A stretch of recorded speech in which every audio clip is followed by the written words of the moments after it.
Hello everyone, welcome to the When at Work podcast show with your host Julian Leahy. Today I'm joined by Mark Savant from Mark Savant Media.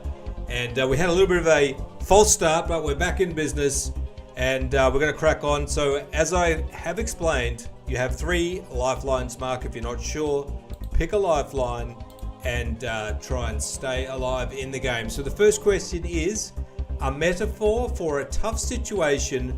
The British phrase sticky wicket arose from playing what game on a wet field?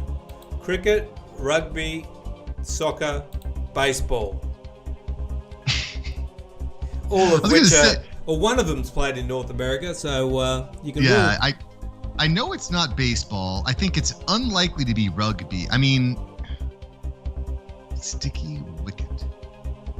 So, I don't want to go out on the first question. Hey, don't forget those lifelines, Mark. If you're not sure, you don't want to look stupid.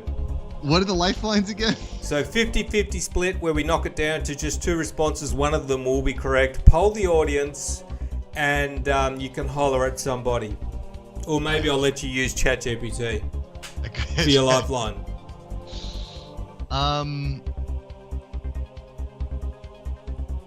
I feel like I have to just guess it because 50-50 is not going to help me. Really? Okay, well. Let's do 50-50. Let's do 50-50. I can't go out on the first question. Yeah, you can't go out on the first one. All right.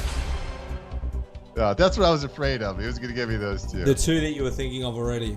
Yeah. I'm going to take cricket. Okay, I'm going with A. Let's lock it in. Cricket is correct. Oh, right. That was a bit of a nail biter. I thought the first question is supposed to be easy. Like, yeah, it usually what's a 4-legged animal that barks? That one is a bit of a difficult one for Americans, I think, the first one. Okay, a mere 4.2 light years away, what aptly named star is our sun's closest neighbor? These are actually a little bit hard. All right, so we've got Polaris, Sirius, Proxima Centauri, or Vega. The sun's closest neighbor. There is a clue in the name of the correct answer. It gives it away. Well, with that hint, yeah, it has me leaning more towards Proxima because Proxima implies proximity. I don't know if I should poll the audience. I can't wake up my wife for this. She would kill me. Yeah. I can't do it. Just go with your first one and lock it in. All right, I'm locking in Proxima Centauri. Because it's got a close proximity. Yeah. I mean, I felt sorry for you, Mark, because these are actually a little harder than perhaps they should be. All right, continuing on. I won't give you any more clues. You have to use your lifeline if you're not sure. A microphone, camera, and powerful pink and black ensemble are accessories for a new Barbie doll with what career? Doctor, chef, artist, astronaut. I have no idea if this is in the movie. Well, probably not. I would think it's not a chef. Why would a doctor have a microphone and a camera? Why? It's got to be artist. Because none of these others would actually carry a microphone and camera, would they? Why would they? Hey, a chef? Maybe. Use your lifelines. You got poll the audience? Yeah, I guess let's poll the audience here. These are really hard. I'm down. Hard. All right, we're polling the audience. Honestly, these are harder than usual. And they're all from my my folder of easy questions. So really, it's my fault. All right. Okay, what do we got? Okay, 2%, 14%, 9%, and everybody else says D, astronaut. Well, I'm going to go with the audience on this one because I just don't know much about Barbie. Really? I thought that's why I put that question in. I thought you were a Barbie enthusiast, Mark. Just kidding. All right, let's have a look. Astronaut is the correct answer. I've had to, we've burned a few lifelines. It's very hard, this game. So it's going to be hard to go all the way. All right, let's continue on.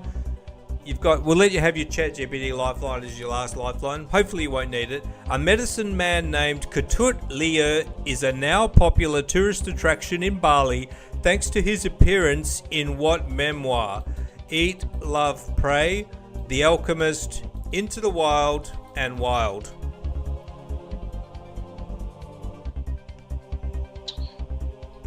Well, I believe Eat, Love, Pray was about a woman who was traveling somewhere. I like your logic. Into the Wild. I don't think that's it. Is now a popular tourist attraction. I'm going with Eat, Love, Pray. I think that that's. I'm going with my subconscious here. I can't wake up my wife. My dog is not going to help me. So you're on your own. Let's reveal.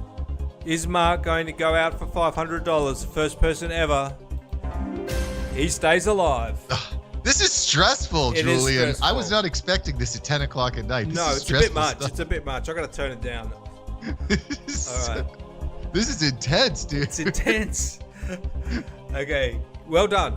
And you went with your gut, and it worked out for you. So, a message that translates as "Long live Nero" is among the ancient graffiti found at what archaeological site? Pompeii, Stonehenge, Machu Picchu, the Great Pyramid of Giza. Well, Nero was a Roman ruler, if I'm not mistaken, which would say I probably can take out Stonehenge, since that it was not really near where the Roman Empire was, albeit huge. Machu Picchu is in South America. I don't think it's that. Pompeii was like right in the middle of the action. But the Great Pyramid of Giza, the Roman Empire got there too. Although long live Nero, I'm going to go with Pompeii. I think Pompeii. Lock it in. Yeah, let's lock it in. You know that the Romans were in UK as well? They were like all over the place, but Stonehenge? I've locked it in. You got it right. I was just yanking your chain there. You made me sweat a little bit. I did, yeah. I'm not gonna lie. Okay. It could be these lights. It could be my podcast lights. It's the but pressure of this huge game show podcast. I'm nervous. I'm seeing these numbers up here. Yeah, I'm a little nervous. Yeah, it's the pressure's real. It's the hot seat. All right, so you're at the $1,000 in Funny Man. I do have to point out that you will not actually win $1 million if you go all the way, because somebody actually thought you did. So conditions apply on the prize. All right, so continuing on, a common ingredient in ice cream and toothpaste, carrageenan, is an extract of what? Crude oil, seaweed, olives, or avocado. Common ingredient in ice cream and toothpaste. Carrageenan is an extract of what? I had no idea about this. I tell my daughter, let's eliminate what we don't think. Okay, what don't you think? I don't think it's avocado. Okay. Because avocado is too healthy to be at ice cream. That's just my logic. I don't think it's avocado. I don't think it's olives either. Could be. I don't think so. I'm kind of, this is a tough one because both seaweed and crude oil, I'm like leaning towards seaweed, but crude oil seems like it just seems so like, it just doesn't seem like it could be crude oil, but crude oil and ice cream, that just sounds crazy. I feel like I have to go with B, seaweed. Let's lock it in. Absolutely unbelievable. I thought you were absolutely cooked on that one. Thought you were going to go crude oil, and you've pulled it back and stayed alive with only one lifeline left. Well done, It could have Mark. been, but like I know that all the people that are concerned about the climate, they love ice cream. Yeah. You don't hear So like when anybody Biden saying, shut down the pipeline, while he's the eating people an have ice gone cream. crazy. Yeah. We want our ice cream. Yeah, no, they're not going to put up with that. All right, you're doing great. You're doing great. A common site for piercings, the auricle is a cartilaginous region, which means cartilagey, region located where on the body? Foot, lip, belly, ear. Common location for piercings. I don't think we have cartilage in our belly. But I've never heard of someone getting a piercing in their foot. But maybe like in the back of their foot, maybe? That. I don't think we have cartilage in our lips. So I think I'm going to go with ear. There's so many weird places in the ear. So I'm going to go with D, ear. Let's lock it in. Yeah. Mark is flying by the seat of his pants, and he's got it. Honestly, Mark, I thought you were in trouble at the $100 mark, and you have pulled it around and heading up towards where you're up. Next one's 8,000, and I just don't know how far you can go. Let's see. The first question was the hardest, I gotta say. It was, yeah. It was a bit unfair, actually. Cricket for an American. A haiku is a Japanese poem consisting of how many lines of verse? A haiku. 3, 12, 16, 30.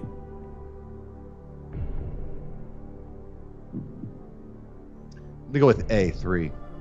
Just locking it in all over the place. Yeah. Absolutely confident. And he's got it. Oh yeah. I knew it was either 3 or 7. But yeah, 3. Well done. This is going down as a monumental episode where somebody has just turned it all around and gone all the way. It could happen. Okay, let's continue underdog, on. Baby. Let's go. Underdog. It's good. We love an underdog story. A mix of the words marionette and puppet provides the name for a set of characters created by whom? Dr. Seuss, Walt Disney, Jim Henson, Maurice Sendak. Well, I think that is the Muppets, which was created by Jim Henson. So it's C, baby. Let's lock it in. Lock it in, dude. I got this. Unbelievable. Absolutely charging up now to the next safe level on this question, which is coming right up. A mochaccino is traditionally made by adding what ingredient to cappuccino? Chocolate, caramel, hazelnut, or vanilla? Excuse my pronunciations, which are probably wrong to your ears. Sounds okay. So mocha is basically chocolate. So I can knock out caramel and vanilla. It could be hazelnut though, which is similar to chocolate, but I'm gonna go with my gut and go chocolate. The gut is not letting you down, Mark. Let's lock it in. Absolutely amazing.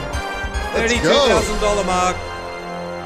Haven't used the lifeline for 4 or 5 questions. Unbelievable. Let's go. Let's go.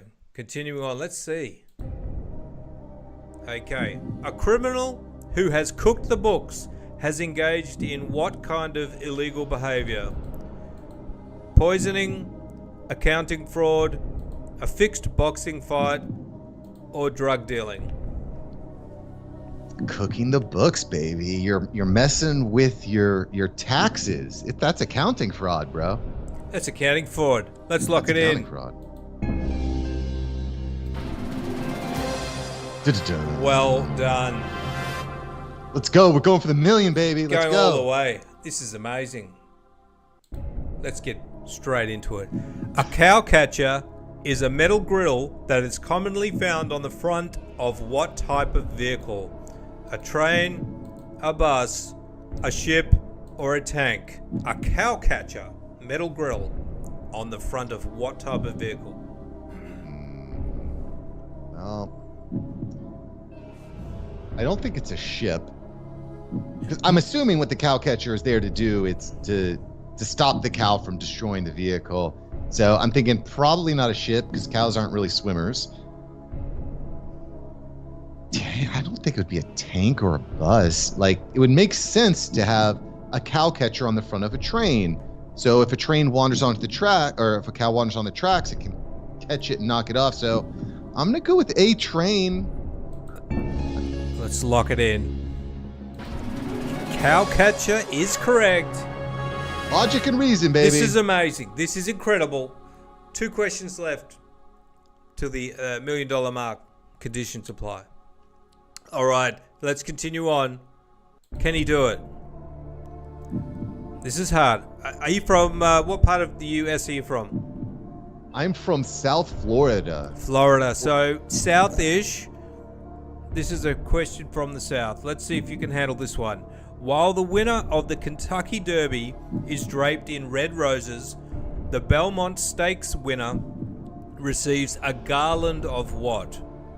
White carnations, hay, daisies, or vines? First of all, do you know what the Belmont Stakes is? I do not. It's a horse race. I believe it's one of the big 3. I can't remember what they call them. I think there's 3 like big horse races. I've heard of the Kentucky Derby. That's the number 1 big one, isn't it? Yeah, there's. I'm not. It's kind of funny. I interviewed on the show today someone who 3D prints horse trailers. I could ask him. Wow. But unfortunately, that was like 12 hours ago, so that's not going to work. So I'm willing to say it's not hay. I don't think it's vines. Now, when I see it in my mind, I saw it as white flowers for some reason. I don't know that daisies are white. I don't actually know what color daisies are. But I had it in my vision, white flowers and white carnations. I'm going to go with my subliminal. I'm going to lock it in A, white carnations. Lock it in. Crossing my fingers. I wish I had my 50-50, but... You haven't had a lifeline for a long time, and you've got it correct. This is amazing, Mark. Go with your instinct, baby. Yeah, let's go. I know. Honestly, often it's the way. All right, let's go. Now this is okay. A lover of red meat and weaponry, Ron Swanson is Leslie Knope's mustachioed boss on what popular sitcom? The Office, Parks and Recreation, Brooklyn Nine-Nine, or Scrubs? Ron Swanson, a lover of red meat and weaponry, and he has a mustache. So I haven't actually watched this show, but I know that he's on it. So I'm going to go with Parks and Recreation because I know Ron is on that show, and that's, I think, the best guess I can make. Let's lock it in. Hasn't watched the show, and he's got it correct. Incredible. Absolutely on fire. Just running on instinct and fumes. Okay, here we go. This one's going to take you out. Henry James famously remarked that the 2 most beautiful words in the English language are what? Acute nausea, ice cream, happy wife, or summer afternoon? Henry James, who I assume is a writer, but I am illiterate, almost. Henry James famously remarked that the 2 most beautiful words in the English language are what? Acute nausea, ice cream, happy wife, or summer afternoon? I have no idea. No idea. I'm willing to bet it's not acute nausea because I don't know who Henry James is. He might be a very facetious, satirical type of character. Yes, it's a tough one, isn't it? You need to know if he's like, who's that one that was quite funny that wrote Huckleberry Finn, and he would have all these witty sayings? Mark Twain. Yes, if it was him, you could go, it could be a funny one. But the way that the question is worded, famously remarked, if it was like wittingly remarked or something, it just doesn't, it strikes me that these are actually beautiful words. So I would eliminate acute nausea. I would, eliminate ice cream. I love having a happy wife, but I wouldn't necessarily say those are beautiful words. So I'm going to go with D, summer afternoon. It's a risk, I know. I think this is the last question, Mark. I'm locking it in. And Mark has done it. Incredible. All the way. $1 million in funny money. Woo! Well done. All right, let's stop the music. Feeling good, baby. Oh, that was Fired amazing. up. When did you blow your lifeline? Down at 2,000 or something? I blew the 50-50 on one.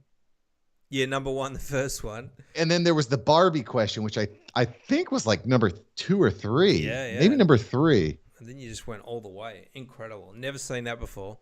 Only one person has gone all the way previously, but never like that. All right. Excellent. Let's wrap that up. Now, Mark, tell us what you're doing. What is your story?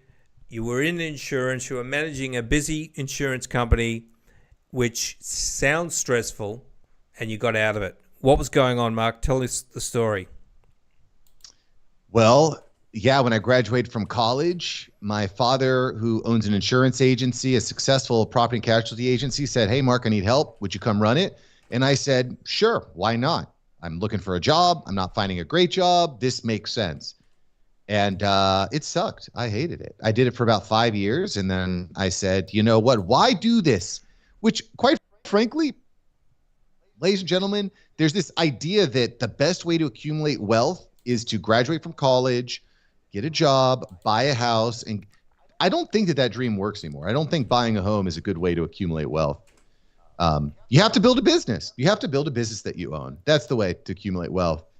And so I started exploring a lot of different business ideas, everything from writing and illustrating children's books to mattress stores, to laundromats, to financial advising, all kinds of things. But I fell in love with podcasting. I started a podcast, and now 5 years later, I host the After Hours Entrepreneur. It's one of the more popular podcasts on the internet, ranked in the top 1% globally. I lead a mastermind group of some awesome entrepreneurs, and I own and run a podcast production agency.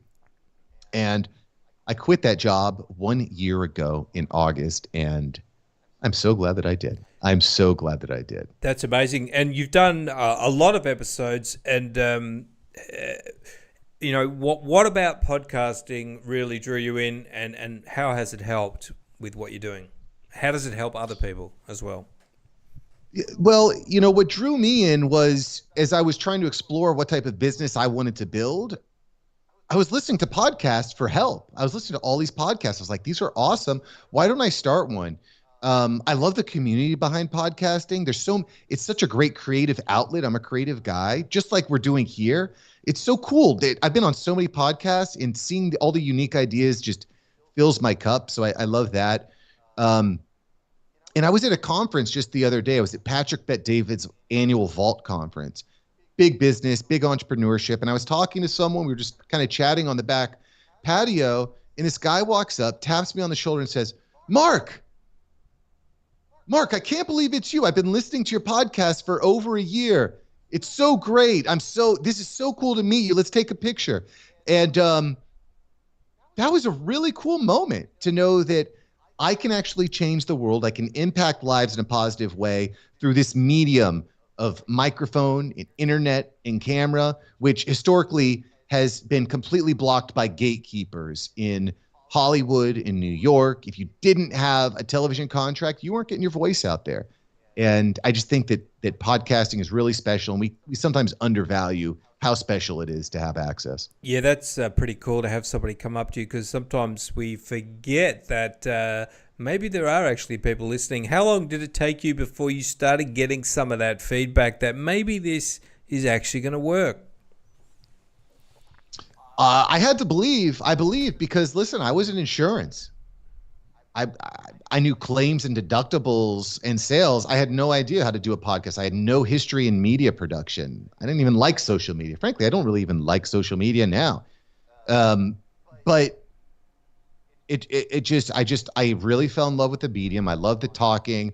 I recorded my first show, the Awesome Dad Show. I said, listen, I'm going to record one episode every week.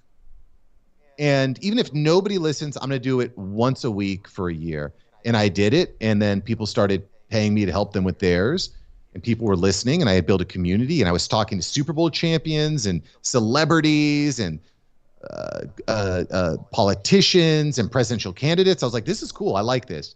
And I just leaned in. And now I've recorded over 500 episodes, hundreds and hundreds of interviews, hundreds of thousands of downloads. And I just feel really blessed. Feel really blessed to be able to pour into people. That's awesome. Yeah. So you made that commitment to actually sticking to the production times and when you were going to do it, how often you were going to do it, and I think that's a key part is making that commitment. And one of the things you do talk about, Mark. So you when you were in insurance and you wanted to get all this set up, there are a lot of people out there in that boat, and what are some ways that they can sort of get started if they are full-time working and they want to start making money in their free time, for example? Well, I think that's a good idea. You want to make money in your free time because you never know what kind of breadcrumbs you're going to find. So when it comes to making money and it's starting a side hustle and turning that into something that can support you and your family, you really want three things. You want something that you enjoy, something that you have talent in, and something that the market values. You need those three things. If you have those three things and you get good at it and you keep doing it, the money will happen because people like it, you're good at it, and you enjoy it, right? So I think those are the key things. For me, I tried a ton of different things. It's not going to be easy. It's going to be hard, but the best things in life are not easy. The best things in life are challenging, and digging in and getting better, just being a little bit better each day, I think pays off. And a lot of people say, there's a lot of people doing podcasts or social media. How am I going to stand out against all of these people? What would you say to them? Well, you want to do something different for sure. Like we were talking about this a little bit, I think, before we started recording, but Gary Vee is talking about, well, don't just record a podcast, but record a podcast around something like eating hot wings or Jerry Seinfeld, comedians in the car drinking coffee, right? Maybe do it around something, or a game show, for example. Find a unique angle that's different and unique, I think is a great way. But the other thing I think is important that a lot of people miss is look at the industry and the type of people you want to speak to. Look at what all the best shows are doing. What are all the top shows doing? What do all the experts in your industry say? And then make a list. Make a list of all the things that people in your industry are talking about, and then find things that you just believe are wrong, that are incorrect, that are outdated. Because what ends up happening in a lot of shows is they're just regurgitating something they heard off another show that's just regurgitating something that they heard off another show, and so on and so forth. So come up with your own opinions, be educated on it, tell stories. And I'll tell you, by executing on this, it's dramatically increased the impact that I've had. It's been like a magnet. I've really magnetized people that are excited about what I'm saying and what I'm talking about on the After Hours Entrepreneur. That's a really great idea. I think, listening to what's going on, because there is a lot of sameness out there, and then finding the things that you disagree with or have a different view on, and then focusing on that. That's a really great idea, everyone, I think. So now, another thing you talk about, Mark, is developing offers that sell. Because this is difficult because people feel a bit anxious about, how do I actually make money? How do I present my offer? How do I do it in a way that's not kind of salesy and icky? Do you have anything to say about that, Mark?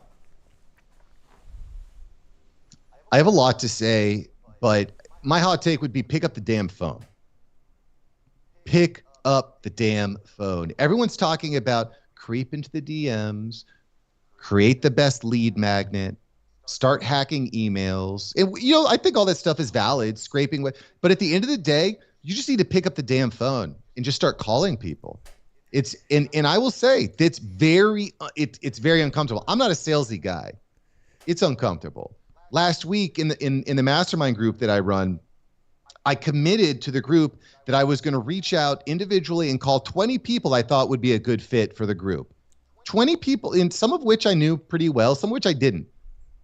And I felt uncomfortable calling them. But you know what happened? After making those calls, about 12 people said, okay, Mark, I want to check out your meeting. 12 people. And if I wouldn't have picked up the phone and made those calls, it would have been 0 people. So my best advice would be just call your leads. Stop overthinking it. Stop worrying about it. Just pick up the phone and make the call. Yeah, 100%. That's some good advice there. You can't beat that direct contact. What about media strategy, Mark? For people that have no idea what to do, how to position themselves, do you help people with that? For sure. For sure. When it comes to positioning, I mean, you really want to find your unique angle. I mean, there's a lot I could say. One, Donald Miller's Story Brand book is excellent. It talks you through how to develop an offer within the context of story and within the context of you not being the hero, but the person, your potential customer, your prospect being the hero, and walking them through the hero's journey. So that's a great book. $100 Million Offers by Alex Hormozy. Excellent book for developing your offer and creating a great offer that sells. Those are two excellent books. And then Blue Ocean Strategy, another really great book. Blue Ocean Strategy is really interesting because when you look at your industry, what typically happens is you'll look at all the people that you're competing with. All your competitors in the market are competing typically on the same things, and it generally revolves around a better quality product or a better price, right? So everyone's fighting to either have the lowest price or the best product. Yeah. Okay.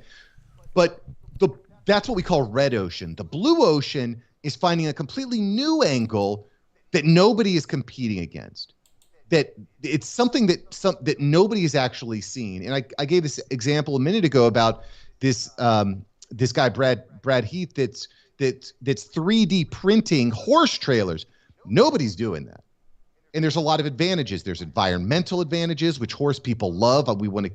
There's advantages as far as safety to the horse. It's very easy to make and craft. There's customization. So not only are you able to create a better environment for your horse, but you can customize it. And guess what? People that own horses, they have money. This is not a cheap endeavor. So what he's able to do is create a very custom product at a great price, at a great production price, but charge a lot more for the customization. And nobody's doing it because it's a blue ocean approach. Yeah. It's something that nobody else can compete with him on. Those are three books I'd recommend: Blue Ocean Strategy, $100 Million Offers, and Story Brand. Awesome. And at your podcast, After Hours Entrepreneur, you talk a lot about podcasting. And one of the questions I think that people have is why should I do it? How do I actually generate income from podcasts? Do I run ads in my podcast, or do I, promote offers and what is the best way to do it? And the second part of this question is, how do I, it sounds like a lot of work. Is there a way I can, outsource some of this to make this happen? Yeah, well, so along the lines of it's a lot of work, it's a lot of work to have a podcast. That's really what my core business is automating the process. So you record, you fill out a Google form, we take care of the rest. We write the show notes, we edit the video, we edit the audio, we post it up, we give you the social media clips. So it is a lot of work. Working with an agency or building out a whole system of VAs, good way to go about it. If you want to save time, everything is time versus money. So that's one thing. Is as far as what's the best way to make money, there's a lot of ways to make money in podcasting. I think generally one of the best ways to generate income from a podcast day one is to have a product or service that you sell. Could be anything. It could be real estate. It could be accounting services. It could be graphic design, whatever it is. Have a product or service you sell, and then invite your ideal guest to come on your podcast. Don't even talk about your business. Just develop a relationship, because people buy from people that they like. And that's a great way to generate income. And I'll give you one more way to make income that a lot of people don't talk about. A lot of people in the industry think that this is something that you should never do, but I disagree, because I think that's a good way to go about things. You tell people stuff they haven't heard. And that's charging your guest to come on your show. You should put up a paywall. And this comes after time, after you've produced enough episodes. If you position yourself in a way that makes your show desirable and professional. But you develop relationships with podcast booking agencies, you develop relationships with PR agencies, and then you just ask guests to pay. It could be $25. I charge $250 to $500 for a guest appearance. So it depends, but that's a really easy way to generate more income from your show that people don't talk about. Interesting. Yeah, that's a pretty gutsy approach, and it positions you, as a serious podcast as well, and screens out perhaps people that maybe you don't want to have on. So that's very interesting. And so if people are out there and they want to get started, Mark, your business is called marksavantmedia.com. So I recommend people go there, have a chat to Mark, and also check out his fantastic podcast, which is called After Hours Entrepreneur. And thanks for coming on, Mark. Glad to be here, Julian, and great show. Thanks. I want my $1 million, bro. I want $1 million. Yeah, the check's in the mail, Mark, already. Wonderful.